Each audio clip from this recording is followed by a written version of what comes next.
Okay, so quick recap.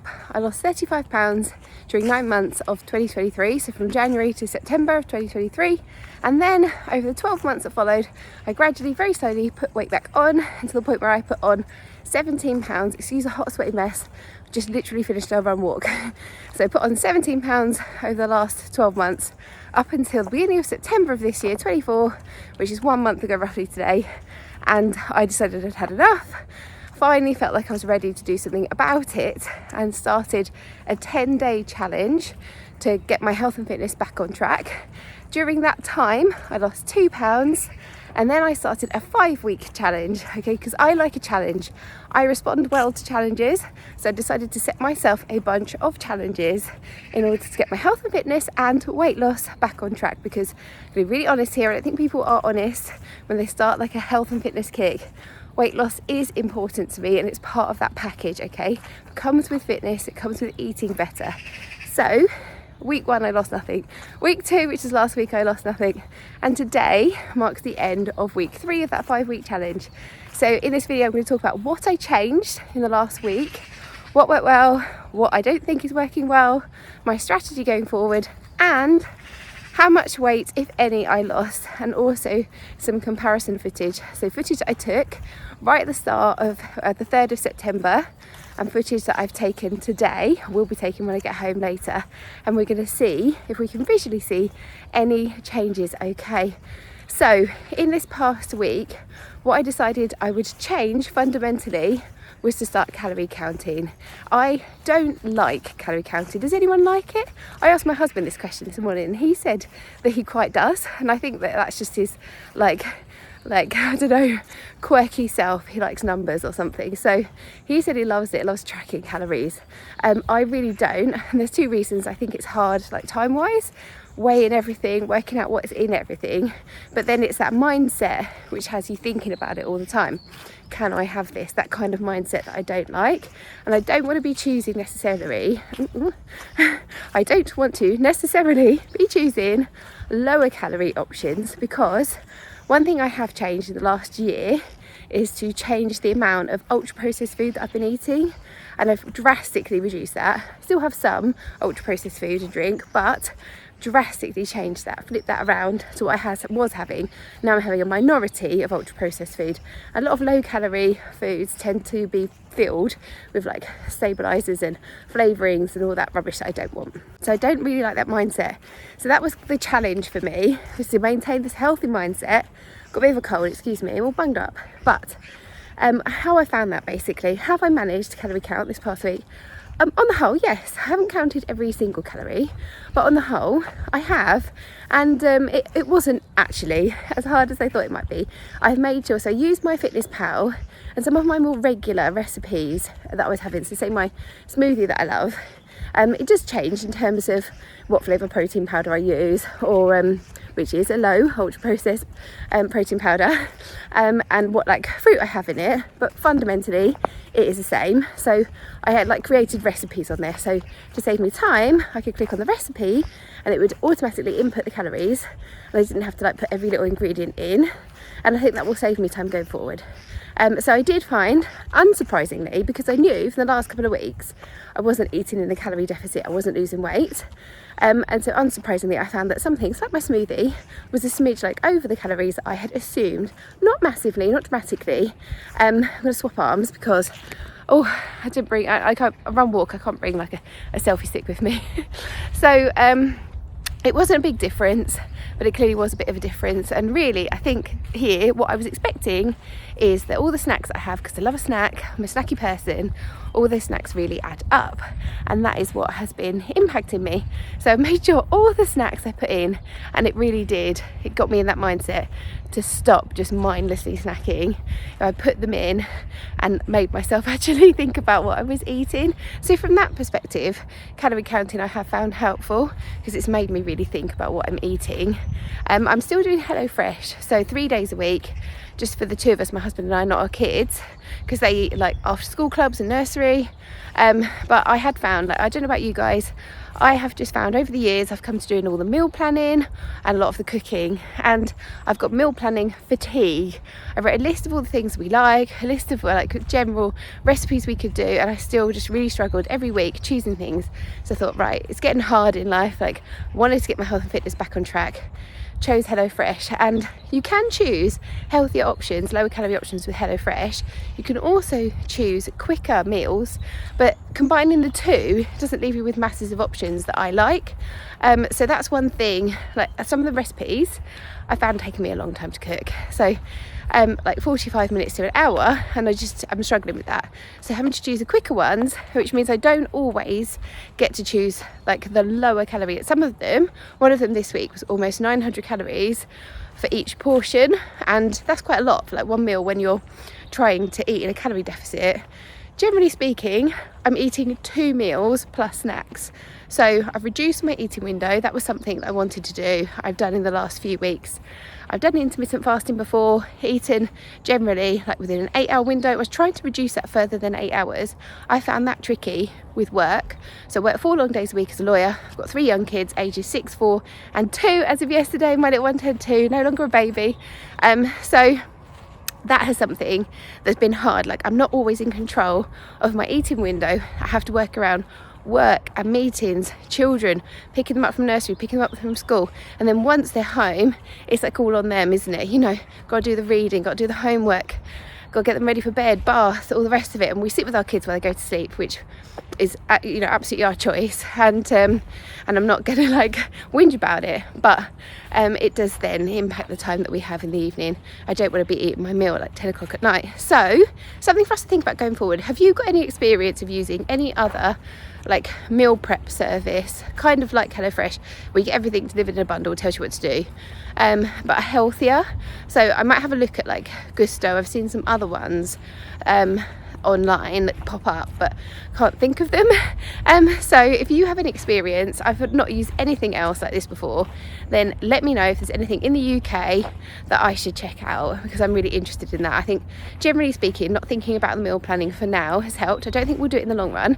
What I want to do is basically get some ideas for some other meals, quick, easy, healthy options that we can start planning into the week.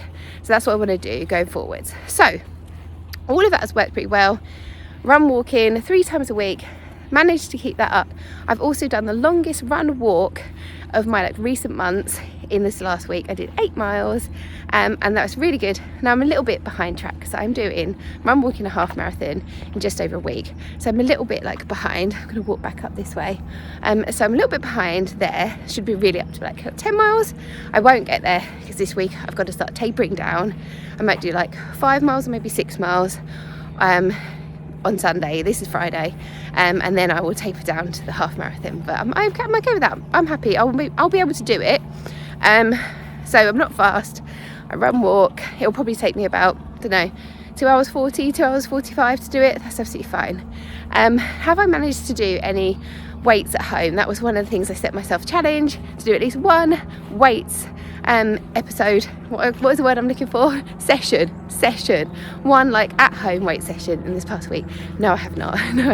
Again. And I thought about this. I was editing the video. I'm a bit behind getting the video out from last week. I was editing that last night, and in it I said like, oh, don't make too many changes at once. And I thought, well, I am, aren't I, though?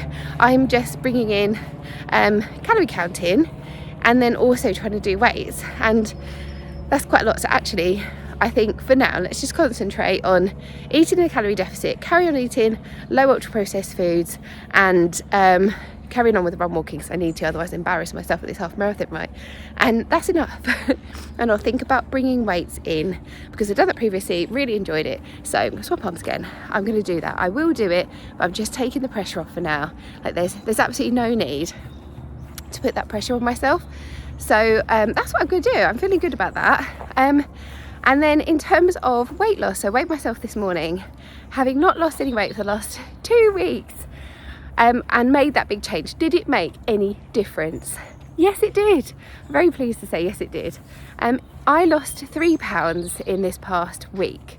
Actually lost 3.2 pounds, but I'm gonna like bank that 0.2 for next week. So it's like, get me ahead. So yeah, I'm so happy with that. That was not, I had no aim, but I just wanted to bring in that change and see. So I've been eating roughly 1400 calories is the sort of ish. Now the day I did the 8 miles, I ate more than that because I needed that. I needed to refuel my body. And then there have been days where I've had a little bit more than that. I would say I don't think there have been days where I've had less than that actually. So that seems to be working for me. I've got a lot of events coming up in this next month in October. So the 4th of October today, a lot of events, a lot of work events, social events. A lot of them involve eating. So I'm gonna have to think about that carefully and how I manage to maintain this progress with that eating out. Now I'm gonna insert some footage here of me taken on the 3rd of September. So this was the day I started that 10-day challenge, and then compare that to the footage that I've taken today. Now let's see, 5 pounds. So that's the 2 pounds I lost in that 10 days at the beginning and the 3 pounds I've lost in this past week. 5 pounds. Do you think, honestly, you won't offend me, do you think it makes any visible difference here? Because I am not convinced that 5 pounds will make any visible difference. I suspect that we need to get closer to like 10 pounds before any visible difference is seen. And so I'm genuinely just interested. This is not going to put me off. I'm keep going.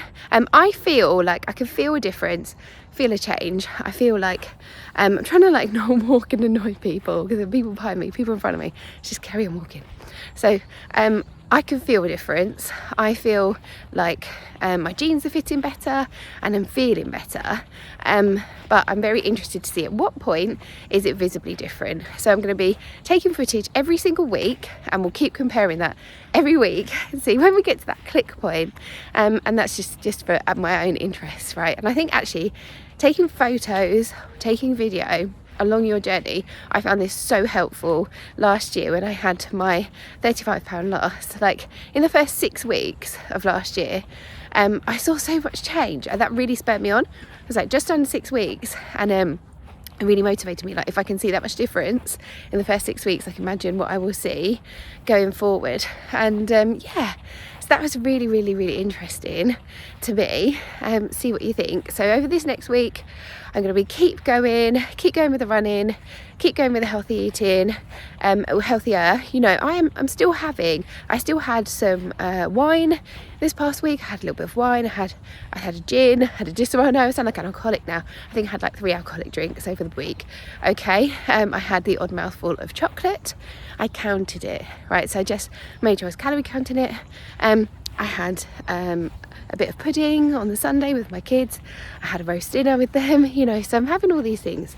I'm not, and I will do like what I'm eating, like if that's of interest, I'll do like some typical food that I'm eating, and having the HelloFresh. But yeah, mostly I'm having 2 meals. So I'll be having either the breakfast smoothie and a crumpet or a piece of toast or something, and then the HelloFresh meal or whatever that may look like. It's roughly speaking 2 meals plus snacks. And I do love cheese. Cheese is a common snack for me. So like a big hunk of Edam cheese or cottage cheese, boiled eggs. I like those. They're generally things that I like. Carrot sticks and hummus. I think I have that most points, that if I'm get to the point where I'm really hungry before a meal, then I will have like carrot stick and hummus as my starter for that meal, like all as part of that meal. So yeah, and that's working. It's working clearly, isn't it? So I'm kind of a bit gutted that calorie counting is the thing that I needed, but also grateful that there is something. And also I think, like, look at this, 5 pounds. So this is the 4th of October, okay, today. I started on the 3rd of September, so we're talking 1 month and 1 day. So 1 month, basically, I have lost 5 pounds. Now, reflecting on that, and the 2 weeks in the middle, week 2 and 3, I lost nothing. And I was really disappointed. And I think so commonly, if we see that plateau for a week, let alone 2, I don't know about you, in the past, I would think, oh, that's it, it's not working. There's no point, like, just give up. But actually, I think especially for women, you have to look at it over a course. There's big mud here, look at this. That's why I'm looking down. You have to look at the progress over a month, because our bodies work in monthly cycles, right? So you have to be willing to consider that progress over the month, not the week, but the month. So 5 pounds in a month, I'm absolutely blown away by that. Like, blown away? I don't know, maybe that's been a bit extreme. I'm really happy with that. Now, if I managed to repeat that over the course of the year, I could get to the new year 20 pounds lighter, right? So imagine that. That's great. When you look at it like that, £5 each month, I would absolutely take that if I could maintain that. Absolutely, no problem. So let's see what happens, okay? So I'm going to keep going, keep monitoring my progress, keep filling you in here. I'm really excited, and I will let you know. I'm rambling on. I will let you know how I get on next week. Let me know what you think of my progress so far, and if there's anything more you want to see from me. Otherwise, I'll see you next week. Bye.